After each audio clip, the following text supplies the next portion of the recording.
Are you homeschooling a middle schooler? If so, then you want to be sure and watch this video because I am sharing some of the tips that I've learned through homeschooling my oldest, who is a middle schooler, although now she's doing high school level work, so she's kind of on the little bridge between middle school and high school. But I have always been afraid of homeschooling high school. Even though I was homeschooled in high school, I know it's definitely possible. It can work really well. It can be a really great experience. I was always a little terrified of being the homeschooling parent, hitting those high school years, because all of the things that they're learning just seem like a lot. I don't feel like I remember a lot of those topics, and I was a little bit scared to teach them. But I think I should have also thought a little bit more about middle school. Middle school often gets overlooked, and there's not much about homeschooling the middle school years. So I'm going to share some things that I've learned now that I am homeschooling a middle schooler, because it has been a really interesting journey with my oldest, and I'm sure that I will continue to learn things with my other children as they approach the middle school years.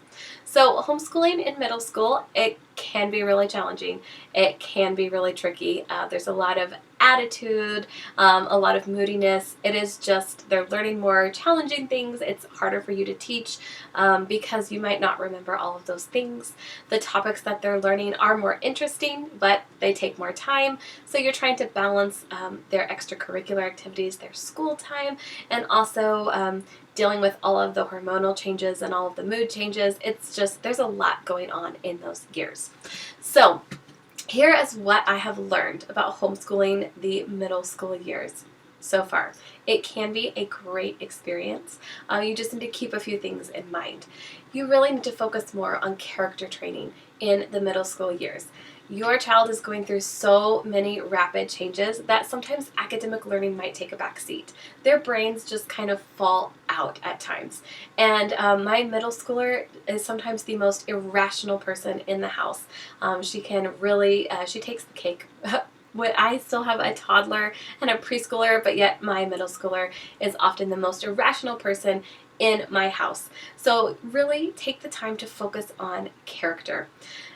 They are really learning more academically, but they're also really growing more emotionally. So their emotional maturity might not be at the same level as their physical maturity. So allow some time for that to really grow and develop, and focus on character during those years as they're really growing in their emotional maturity. So I think that it's really important to focus on character, and sometimes the curriculum might need to take a back seat as you focus on character training and even focusing on life skills. So that has been kind of more of the focus of our middle school years. Yes, we're still doing academics. Yes, we're still covering, algebra and all of those topics that you would cover in middle school. But I really try to take more time and focus on discipleship and character training. Middle schoolers have a new curiosity about the world around them, and they've started to really analyze the things that they're learning, and that leaves them prone to argue. And no one argues with me more often than my middle schooler. So we have a lot of arguments. So I've tried to really just leverage that natural tendency to argue in these years, and kind of help her just learn to question things and evaluate things on her own, and really try to spend that time with discipleship material so that she can be armed with truth, so that as she's encountering all those questions in her own mind, she can really know where the truth is found. So that's why I have really focused more on character in the middle school years, because they really have that tendency to argue and question. They question everything. So you want them to be just saturated in the truth, so that they know where to look when they're feeling confused and overwhelmed, and when they're starting to question everything. Okay, you also want to focus on self-care, because middle schoolers, they are moody, they might be really short-tempered, and they can have really terrible attitudes. So sometimes you just need to give them some space. It's not about all the lectures. Sometimes those just need to take a break. You need to just send them off by themselves on their own. You might need to give them a snack. You might need to have them take a nap. You might encourage them to take a break and go do something that they enjoy, whether it's art or reading a book or playing a game, something to kind of just help them reset. So sometimes I have just the short conversation with my middle schooler that we need to learn self-care.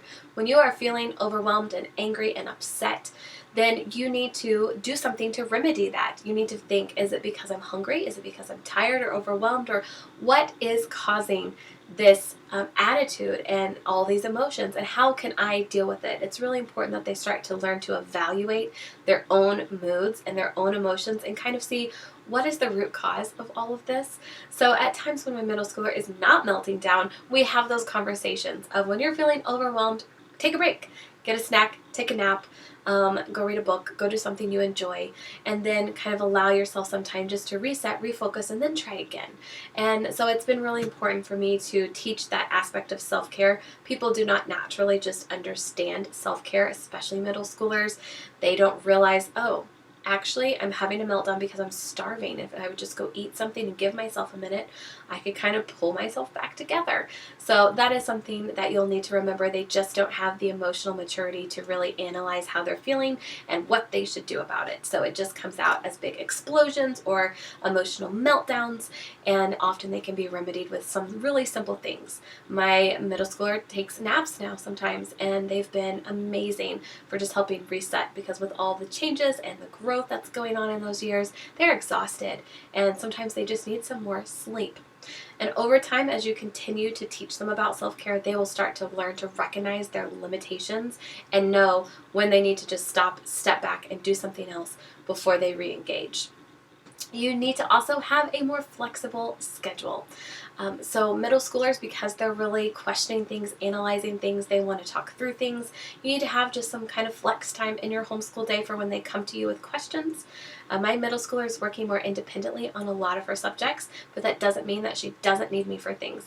And she still has questions, and so there's been times where I've had to pause in the middle of doing other things and really focus on her to help her get through something where she is struggling. So you just need to know that just like you were flexible with your little ones when you had babies and toddlers and preschoolers who just completely wreck your schedule, your middle schooler is a lot like them, and your middle schooler will totally wreck your schedule as well. So you really need to be able to be flexible. Also have grace and flexibility for those days where they're just melting down and they need that time to reset. A lot less school may get done on that day. We've had days where we've done more school on the weekend because we just had a few meltdown days and we just could not get some things done. So I just had to learn to be flexible and allow some different time to work on those things. So we've definitely done some evening homeschool, some weekend homeschool. Sometimes Dad is the one who does some of the homeschool with my middle schooler. We just have to roll with it because I want to be available when there are problems and questions, and I want her to have the space to take a break when she's feeling overwhelmed or super tired. Okay, next you need to give yourself grace and give your child grace. They will really test your patience. They will test the limits. It can be very frustrating, but it can also be a really beautiful time because you're getting glimpses of the adult that your child will become. So you're starting to see different aspects of the personality really come out and come together, and you can kind of see just really the strengths of your child, which can prove challenging. Maybe your child is meant to be an attorney. But those are times you just need to give yourself grace because you have been given the grace to homeschool, and then you need to turn around and give that grace to your child, knowing that they're going through so many changes and no one is more confused than they are. So you might feel just as confused, but you need to hold it together and give them that grace to get through this time because they're in that weird in-between time of where they're not children, they're not adults, they kind of are not sure of their identity, and so they're just really trying to figure all that out, which is why they have a lot of meltdowns, they have a lot of questions, why they argue, because they're just trying to figure out who they are. And through all of those major growth spurts, emotional growth spurts, physical growth spurts, their brain will completely fall out. They will wake up and completely be unable to do simple things like addition. They will forget what a noun is. And you're like, how is this possible? We have covered this a million times. And you will worry that you're a complete failure as a homeschool parent, that your methods and the curriculum you used was just a waste. You need to throw everything out and start over. And no, you don't. You just need to give that child some grace. They are having a day where their brain is just not connecting and they are not able to function and focus on whatever subject that may be. So you may need to, again, go back to your flexible schedule and do something different. Do some art, do some music on that day, do something to kind of help them get through. And then the next day, it's amazing. They'll wake up and suddenly they can add again. They can remember what a noun is. So you just need to know that you have to extend grace because they are going through so many rapid changes that their brains are just not functioning in a normal way. And then suddenly they will just wow you with something very insightful and you'll think, oh, they actually are learning. They're actually remembering. It's all in there. It's just trying to reorganize. And so sometimes those little pieces of their brain get a little bit lost in the shuffle. It will come back. They'll find it again. You just need to give them some time to do that.